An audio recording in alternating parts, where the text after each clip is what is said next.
Delhi crime Kannada ನ್ಯೂಸ್ಗೆ ಸ್ವಾಗತ. ದೃಷ್ಟಿ ಎಲ್ಲರ ಮೇಲೆ. ದಿನಾಂಕ 5/12/2025 ವಿಶ್ವ ಮಣ್ಣು ದಿನಾಚರಣೆ ಅಂಗವಾಗಿ ಕಿಸಾನ್ ಗೋಷ್ಠಿ ಕಾರ್ಯಕ್ರಮ. ಚಿಂತಾಮಣಿಯ ಕೃಷಿ ತಂತ್ರಜ್ಞಾನ ಕೃಷಿ ನಿರ್ವಹಣಾ ಸಂಸ್ಥೆಯವರಿಂದ ಅರ್ಥಪೂರ್ಣವಾಗಿ ವಿಶ್ವ ಮಣ್ಣು ದಿನಾಚರಣೆ ಕಿಸಾನ್ ಗೋಷ್ಠಿ ಕಾರ್ಯಕ್ರಮವನ್ನು ಏರ್ಪಡಿಸಲಾಗಿತ್ತು. ಮೊದಲ ಪ್ರಾಸ್ತಾವಿಕವಾಗಿ ಸ್ವಾಗತ ಭಾಷಣವನ್ನು ಸಹಾಯಕ ಕೃಷಿ ಅಧಿಕಾರಿಗಳು ಭಾರ್ಗವಿ ಮೇಡಮ್ ರವರು ಆರಂಭಿಸುವ ಮೂಲಕ ಪ್ರಾರ್ಥನೆಯನ್ನು ಕೃಷ್ಣಪ್ಪ ವೆಂಕಟರೆಡ್ಡಿರವರು ಪ್ರಗತಿಪರ ರೈತ ಇವರಿಂದ ರೈತ ನಾಡಗೀತೆ ಹಾಡಿದರು. ಸಮಾರಂಭ ಅಧ್ಯಕ್ಷತೆಯನ್ನು ಅಮರನಾಥ ರೆಡ್ಡಿ ಸಹಾಯಕ ಕೃಷಿ ನಿರ್ದೇಶಕರು ಕೃಷಿ ಇಲಾಖೆ ಚಿಂತಾಮಣಿಯವರು ನೆರವೇರಿಸಿದರು. ಅತಿಥಿಗಳು ಮೊದಲಿಗೆ ಪಾಪಿರೆಡ್ಡಿ ವಿಜ್ಞಾನಿ ಕೆವಿಕೆ ವಿಶ್ವವಿದ್ಯಾಲಯ ಕುರುಬೂರು, ಪ್ರಿಯಾಂಕಾ ಮೇಡಮ್ ಪಶುಸಂಗೋಪನೆ ಇಲಾಖೆ, ವರಲಕ್ಷ್ಮಿ ಮೇಡಮ್ ರೇಷ್ಮೆ ಇಲಾಖೆಯ ವಿಸ್ತರಣಾಧಿಕಾರಿ ಚಿಂತಾಮಣಿ. ಮೊದಲಿಗೆ ವಿಜ್ಞಾನಿಗಳಾದ ಪಾಪಿರೆಡ್ಡಿರವರು ಮಣ್ಣಿನ ಫಲವತ್ತತೆಯ ಬಗ್ಗೆ ಸವಿಸ್ತಾರವಾಗಿ ಹೇಳಿ ಮಣ್ಣು, ಜಲ, ನೀರು, ಗಾಳಿ ಸಂರಕ್ಷಣೆಯ ಬಗ್ಗೆ ವಿವರಿಸಿದರು. ಪ್ರಿಯಾಂಕಾ ಮೇಡಮ್ ರವರು ಪಶುಗಳು ಆರೋಗ್ಯವಾಗಿ ಇರಬೇಕಾದರೆ ಮಣ್ಣಿಗೆ ನೈಸರ್ಗಿಕತೆ ಬಗ್ಗೆ, ಔಷಧಿಗಳ ಬಗ್ಗೆ ತಿಳುವಳಿಕೆ ನೀಡಿದರು. ವರಲಕ್ಷ್ಮಿ ಮೇಡಮ್ ರವರು ರೇಷ್ಮೆ ಇಳುವರಿ ಬರಬೇಕಾದರೆ ನೈಸರ್ಗಿಕವಾದ ಎರೆಹುಳು ಗೊಬ್ಬರ, ಬೇವಿನ ಎಣ್ಣೆ, ಕೊಟ್ಟಿಗೆ ಗೊಬ್ಬರ ಹಾಕಿ ಮಣ್ಣು ಸಂರಕ್ಷಣೆ ಮಾಡಲು ರೈತರಿಗೆ ತಿಳಿಸಿದರು. ಇನ್ನು ಅಮರನಾಥ ರೆಡ್ಡಿ ಅವರು ಸುದೀರ್ಘವಾಗಿ ರೈತರಿಗೆ ಸೌಲಭ್ಯಗಳ ಬಗ್ಗೆ, ಸರ್ಕಾರದ ಸಹಾಯಧನದ ಬಗ್ಗೆ ಬಹಳ ಅರ್ಥಪೂರ್ಣವಾಗಿ ರೈತರಿಗೆ ಹೇಳಿ ರೈತರ ಸಂಪರ್ಕ ಕೇಂದ್ರಗಳಿಗೆ ಆಗಾಗ ರೈತರು ಭೇಟಿ ಕೊಡಲು ಹಾಗೂ ಸಹಾಯಕ ಕೃಷಿ ಅಧಿಕಾರಿಗಳನ್ನು ಭೇಟಿ ಮಾಡಿ ಅನುಕೂಲ ಪಡೆಯಲು ತಿಳಿಸುತ್ತಾ, ನೀವು ಪ್ರಕೃತಿ ವಿಕೋಪವಾದಾಗ ನಿಮಗೆ 5 ಲಕ್ಷ ರೂಪಾಯಿ ಹಾಗೂ ಹಾವು ಕಚ್ಚಿ ಸತ್ತು ಹೋದ ರೈತರಿಗೆ 2 ಲಕ್ಷ ಪರಿಹಾರ ಹಣ ಕೊಡಲಾಗುವುದು. ಇದಕ್ಕೆ ಪೋಸ್ಟ್ ಮಾರ್ಟಮ್ ರಿಪೋರ್ಟ್ ಹಾಗೂ FIR ಕಾಪಿ ತೆಗೆದುಕೊಂಡು ಬರಲು ಹೇಳಿದರು. ಹೆಚ್ಚಿನ ವಿವರಗಳಿಗೆ ನಮ್ಮ ಕೃಷಿ ಇಲಾಖೆಗೆ ಬಂದು ನೇರವಾಗಿ ಭೇಟಿ ಮಾಡಿ ಪರಿಹಾರ ಪಡೆಯಲು ತಿಳಿಸಿದರು. ದಲ್ಲಾಳಿಗಳಿಗೆ ರೈತರು ಕಿವಿ ಕೊಡಬಾರದೆಂದು ಮನವಿ ಮಾಡಿದರು. ವರದಿಗಾರರು N Krishnamurthy, Delhi crime news, Chintamani ಘಟಕ. ಎಲ್ಲಿಂದ ಈ ಭೂಮಿ ಮೇಲೆ ಮಣ್ಣಲ್ಲಿ ಮಣ್ಣು ಆರೋಗ್ಯಕರವಾಗಿಲ್ಲ ಅಂದ್ರೆ ಏನಾಗುತ್ತೆ ಹೇಳಿ, ಇಲ್ಲಿ ಬೆಳೆ ಕಾಲ ನಮ್ಗೆ ಊಟ ಸಿಗಲ್ಲ. ಆಮೇಲೆ ನಾವು ಉಸಿರಾಡ್ತಾ ಇದ್ದೀವಿ. ಈಗ ಗಾಡಿಗಳು ಎಲ್ಲ ವಾಯು ಮಾಲಿನ್ಯ ಮಾಡಿದ್ವಿ, ಇಂಗಾಲದ ಡೈಆಕ್ಸೈಡ್ ಬಿಡ್ತವೆ. ಆ ಇಂಗಾಲದ ಡೈಆಕ್ಸೈಡ್ ಅನ್ನ ಈ ಗಿಡಗಳು ತನ್ನಲ್ಲಿ ಇಟ್ಕೊಂಡು ನಮಗೆ ಆಮ್ಲಜನಕನ್ನ ಕೊಡ್ತಾ ಇದೆ.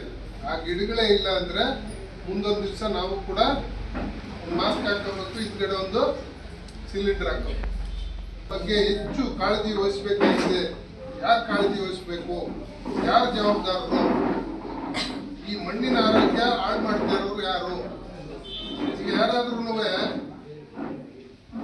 ಅಪರಾಧ ಕೃತ್ಯಗಳಲ್ಲಿ ತೊಡಗಿಕೊಂಡ್ರೆ ಅವ್ರಿಗೆ ಕಾನೂನು ರೀತಿಯಲ್ಲಿ ಕ್ರಮ ತಗೊಂಡು ಅವ್ರಿಗೆ ಶಿಕ್ಷೆ ಕೊಡ್ತಾರೆ. ಅದೇ ರೀತಿ ನಮ್ಮಲ್ಲಿ ನೆಲ, ಜಲ, ಬೆಳೆ ಸಂರಕ್ಷಣೆ ಮಾಡ್ಕೋಬೇಕು.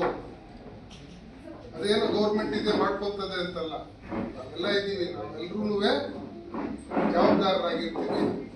ನಿಯಮದೊಳಗವನೇ ಯೋಗಿ ಉಳುವ ಯೋಗಿಯ ನೋಡಲ್ಲಿ, ಉಳುವ ಯೋಗಿಯ ನೋಡಲ್ಲಿ, ಉಳುವ ಯೋಗಿಯ ನೋಡಲ್ಲಿ, ಉಳುವ ಯೋಗಿಯ ನೋಡಲ್ಲಿ. ಲೋಕದಲ್ಲೇನೇ ನಡೆಯುತ್ತಲಿರಲಿ ತನ್ನಿ ಕಾರ್ಯವ ಬಿಡನೆಂದು,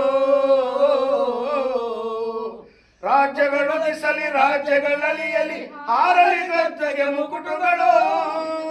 ಮುತ್ತಿಗೆ ಹಾಕಲಿ ಸೈನಿಕರೆಲ್ಲ, ಮುತ್ತಿಗೆ ಹಾಕಲಿ ಸೈನಿಕರೆಲ್ಲ, ಬಿತ್ತುಳುವುದು ನವ ಬಿಡುವುದೇ ಇಲ್ಲ, ಬಿತ್ತುಳುವುದು ನವ ಬಿಡುವುದೇ ಇಲ್ಲ. ಉಳುವ ಯೋಗಿಯ ನೋಡಲ್ಲಿ, ಉಳುವ ಯೋಗಿಯ ನೋಡಲ್ಲಿ, ಉಳುವ ಯೋಗಿಯ ನೋಡಲ್ಲಿ, ಉಳುವ ಯೋಗಿಯ ನೋಡಲ್ಲಿ. ಬಾಳಿತು ನಮ್ಮ ನಾಗರಿಕತೆ ಸಿರಿ ಮಣ್ಣಿನ ನೇಗಿಲ ಆಶ್ರಯದೇ, ನೇಗಿಲ ಹಿಡಿದ ಕೈಯಾದಾರದಿ ದೊರೆಗಳು ದರ್ಪದಳಾಳಿದರು. ನೇಗಿಲ ಬಲದಳು ವೀರರು ಮೆರೆದರು, ನೇಗಿಲ ಬಲದಳು ವೀರರು ಮೆರೆದರು. ಶಿಲ್ಪಿಗಳೆಸೆದರು ಕವಿಗಳು ಬರೆದರು, ಶಿಲ್ಪಿಗಳೆಸೆದರು ಕವಿಗಳು ಬರೆದರು. ಉಳುವ ಯೋಗಿಯ ನೋಡಲ್ಲಿ, ಉಳುವ ಯೋಗಿಯ ನೋಡಲ್ಲಿ, ಉಳುವ ಯೋಗಿಯ ನೋಡಲ್ಲಿ, ಉಳುವ ಯೋಗಿಯ ನೋಡಲ್ಲಿ.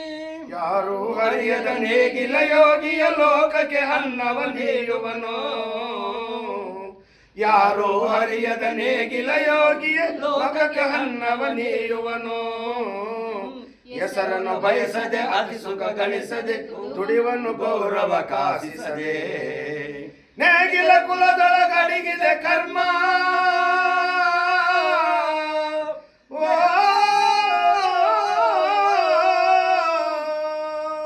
ನೇಗಿಲ ಕುಲದೊಳಗಡಿಗಿದೆ ಕರ್ಮ ನೇಗಿಲ ಮೇಲೆ ನಿಂತಿದೆ ಧರ್ಮ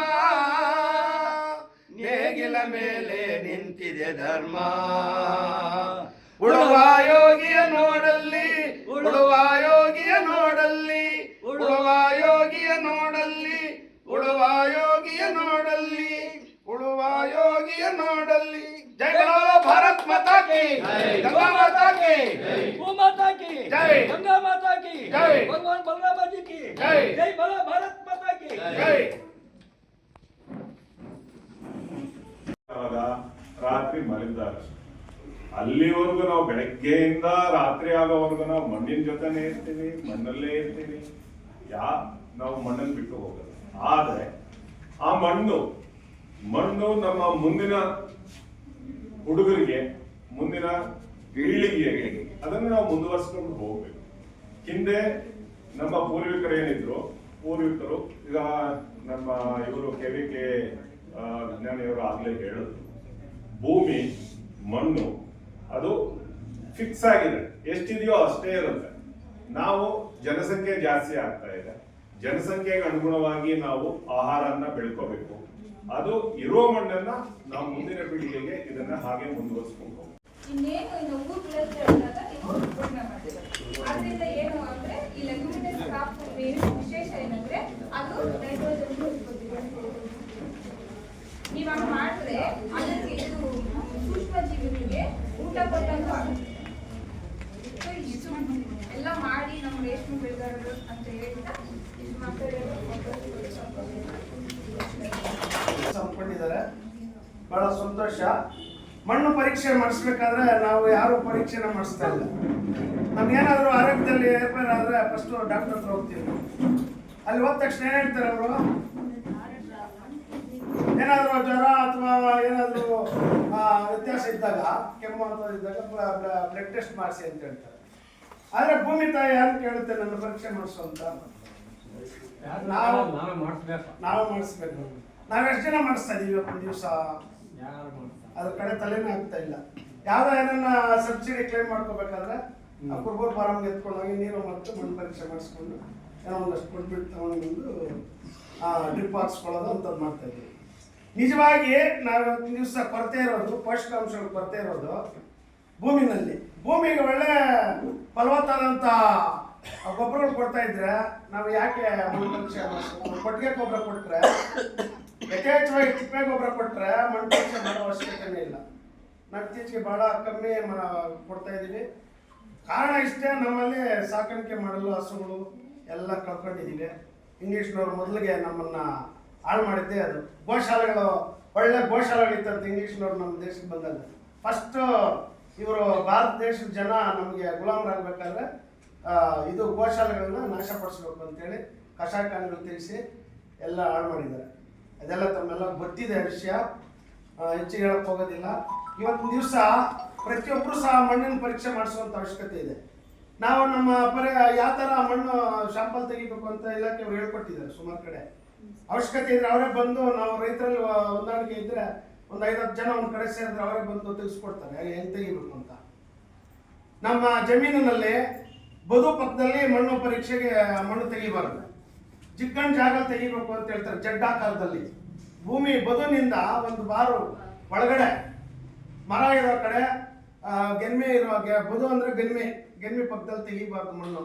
ವಿ ಶೇಪಲ್ಲಿ ತೆಗೆದುಬಿಟ್ಟು ಒಂದು 5-6 ಕಡೆ ಎತ್ಕೋಬೇಕು. 1 ಎಕರೆ ಜಮೀನು ಪ್ರದೇಶದಲ್ಲಿ ಗೊಬ್ಬರ ಹಾಕಿರಬಾರ್ದು. ಬೆಳೆ ತೆಗೆದು ಸುಮಾರು 3-4 ತಿಂಗಳಾಗಿರ್ಬೇಕು, ಉಣ್ಣೆ ಆಗಿರ್ಬೇಕು ಅಂತ ಜಮೀನಲ್ಲಿ ತೆಗೆದು ಅದನ್ನು ಪ್ರೊಸೀಜರ್ ಇದೆ ಅದಕ್ಕೆಲ್ಲ. ಅಷ್ಟು ಕಡೆ ತಗೊಂಡ್ಬಂದಿರೋ ಮಣ್ಣು ಒಂದು ಚೀಲದ ಮೇಲೆ ಹರಡಿ ನೆರಳಲ್ಲಿ ಅದನ್ನು 4 ಭಾಗ ಮಾಡಿ ಅದನ್ನು 1-2 ಭಾಗ ಅಷ್ಟು ತೆಗೆದುಬಿಟ್ಟು ತಿರ್ಗಿ ಅದನ್ನೆಲ್ಲ ಉಲ್ಟೆ ಮಾಡಿ ಅದನ್ನು 2 ಭಾಗ 4 ಭಾಗ ಮಾಡಿ ಅದರಲ್ಲಿ 1-2 ಭಾಗ ಅಷ್ಟು ಅಂದರೆ ಲಾಸ್ಟ್ ಕೊನೆ ತನಕ ಒಂದು ಅರ್ಧ kg ಅಷ್ಟು ಉಳಿಯೋ ತನಕ ನಾವು ಭಾಗ ಮಾಡಿ ತಗೊಂಡು ಬಂದು ಒಂದು ಕಾಟನ್ ಚೀಲದಲ್ಲಿ ಹಾಕಿ ಅದರ ಸರ್ವೆ ನಂಬರ್ ಹಾಕಿ ಹಿಂದೆ ಏನು ಬೆಳೆ ಇಟ್ಟಿದ್ವಿ, ಮುಂದೆ ಯಾವ ಬೆಳೆ ಇಡಬೇಕು ಅನ್ನೋದನ್ನ ನಾವು ನಮೂದು ಮಾಡಿಕೊಟ್ರೆ ಪರೀಕ್ಷೆ ಮಾಡಿಕೊಡ್ತಾರೆ. ಇತ್ತೀಚೆಗೆ ಕಾರ್ತಿನಲ್ಲೇ ಮಾಡ್ತಾ ಇದ್ರು ಎಲ್ಲ ವೈಯಕ್ತಿಕವಾಗಿ ಮಾಡ್ಕೊಳ್ತಾ ಇದ್ರಲ್ಲ ಸರ್, ಈಗಲೂ ಮಾಡ್ತಾ ಇದ್ದಾರೆ. ನಾವು ಆ ಕೆಲಸಕ್ಕೆ ಯಾರು ಮುಂದಾಗ್ತಾ ಇಲ್ಲ. ದಯವಿಟ್ಟು ರೈತ ಬಾಂಧವರು ಆದಷ್ಟು ಗಮನ ಕೊಡಬೇಕು. ಮಣ್ಣಿನ ಫಲವತ್ತತೆನ ರೈತನೇ ಕಾಪಾಡಬೇಕು ಇವತ್ತಿನ ದಿವಸ. ಇವಾಗ ಅವಾಗಲೇ ಹೇಳ್ತಾ ಇದ್ದಾರೆ ನಮ್ಮ ಹಿರಿಯರೆಲ್ಲ, ಇವತ್ತೆಲ್ಲ ಶುಗರು BP ಎಲ್ಲ ಬಂದಿರೋ ಮೊದಲಿಗೆ ಯಾರಿಗಿತ್ತು ಅದೆಲ್ಲ ಹುಡುಕಿದ್ರೆ ಸಿಗ್ತಾ ಇರಲಿಲ್ಲ. ಕಾರಣ ಇಷ್ಟೇ, ಒಳ್ಳೆ ಗಟ್ಟಿ ಕಾಳು ಸಿಗ್ತಾ ಇತ್ತು ಭೂಮಿಯಿಂದ, ತಿಪ್ಪೆ ಗೊಬ್ಬರ ಯಥೇಚ್ಛವಾಗಿ ಹಾಕ್ತಾ ಇದ್ವಿ, ಚೆನ್ನಾಗಿ ಬೆಳೀತಾ ಇದ್ವಿ, ಒಳ್ಳೆ ಹಾಲು ಮೊಸರು ತಿಂತಾ ಇದ್ವಿ. ಇವಾಗ ಹಾಲು ಸಹ ವಿಷ ಆಗ್ಬಿಟ್ಟಿದೆ ಮೇಡಮ್ ಅವ್ರು ಹೇಳಿದಂಗೆ. ಎಲ್ಲದಕ್ಕೂ ನಾವೇ ಕಾರಣರಾಗಿದ್ದೀವಿ. ನಾವೇ ನಮ್ಮಿಂದನೇ ಸರಿಪಡಿಸ್ಕೋಬೇಕು. ಅದರಿಂದ ದಯವಿಟ್ಟು ಎಲ್ಲ ರೈತ ಬಾಂಧವರು ಇದ್ರ ಬಗ್ಗೆ ಗಮನ ಕೊಡಬೇಕು. ಮುಂದಿನ ದಿನಗಳಲ್ಲಿ ಇಷ್ಟೇ ಅಲ್ದಿರ ಕೃಷಿ ಇಲಾಖೆಯಲ್ಲಿ ಸಿಗುವಂಥ ಸವಲತ್ತುಗಳು, ರೈತ ಸಂಪರ್ಕ ಕೇಂದ್ರಗಳಿದ್ದಾವೆ, ಪ್ರತಿಯೊಬ್ಬರಿಗೆ ತೆರೆದಿದ್ದಾರೆ. ಏನಾದರೂ ಒಳ್ಳೆ ಉತ್ತಮವಾದಂಥ ಬಿತ್ತನೆ ಬೀಜ ಬೇಕಾದರೂ ಕೂಡ ನಾವು ಅವರಲ್ಲಿ ತಗೊಂಡು ಹೋಗ್ತಾ ಇದ್ದೀವಿ. ಇನ್ನೂ ಹೆಚ್ಚಿನ ಮಾಹಿತಿಗಾಗಿ ರೈತ ಸಂಪರ್ಕ ಕೇಂದ್ರಗಳಿಗೆ ಭೇಟಿ ಕೊಡಿ. ಬೇರೆ ಬೇರೆ ವಿಷಯಗಳೆಲ್ಲ ಗೊತ್ತಾಗುತ್ತೆ. ನಾವು ರೈತ ಸಂಪರ್ಕ ಕೇಂದ್ರಕ್ಕೆ ಹೋಗೋದೇ ಇಲ್ಲ ಸುಮಾರು ಜನ. ನಾವು ಊರಲ್ಲೇ ಎಲ್ಲ ನಾವು ಹೋಟ್ಲ ಹತ್ರ ಅಲ್ಲಿ ಕಾಲಹರಣೆ ಮಾಡಿದಷ್ಟು ಟೈಮ್ ಇರೋಲ್ಲ. ಅಟ್ಲೀಸ್ಟ್ ಹೋದ್ರೆ ಏನೋ ಒಂದು 4 ವಿಷಯಗಳು ಗೊತ್ತಾಗ್ತವೆ. ನಾವಂತೂ ರೈತ ಸಂಪರ್ಕ ಕೇಂದ್ರಕ್ಕೆ ಹೋಗ್ತಾ ಇರ್ತೀವಿ, ವಾರಕ್ಕೊಂದ್ಸಲ, ತಿಂಗಳಿಗೊಂದ್ಸಲ. ನೆನ್ನೆ ಸಹಿತ ಹೋಗಿದ್ದೆ.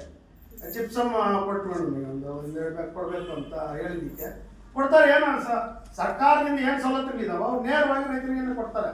ನಾವು ಉಪಯೋಗಿಸ್ಕೋಬೇಕಷ್ಟೇ. ನಾವು ಹೋಗಿಲ್ಲ ಅಂದ್ರೆ ನಮಗೆ ಸಿಗುತ್ತಾ? ಯಾರೋ ಮಧ್ಯದಲ್ಲಿ ಓಡಾಡುವಂಥ ವ್ಯಕ್ತಿಗಳು ಮಾತ್ರ ಸೀಮಿತ ಆಗ್ತವೆ. ಅದನ್ನು ದಯವಿಟ್ಟು ಅದಕ್ಕೆಲ್ಲ ಅವಕಾಶ ಕೊಡಬೇಡಿ.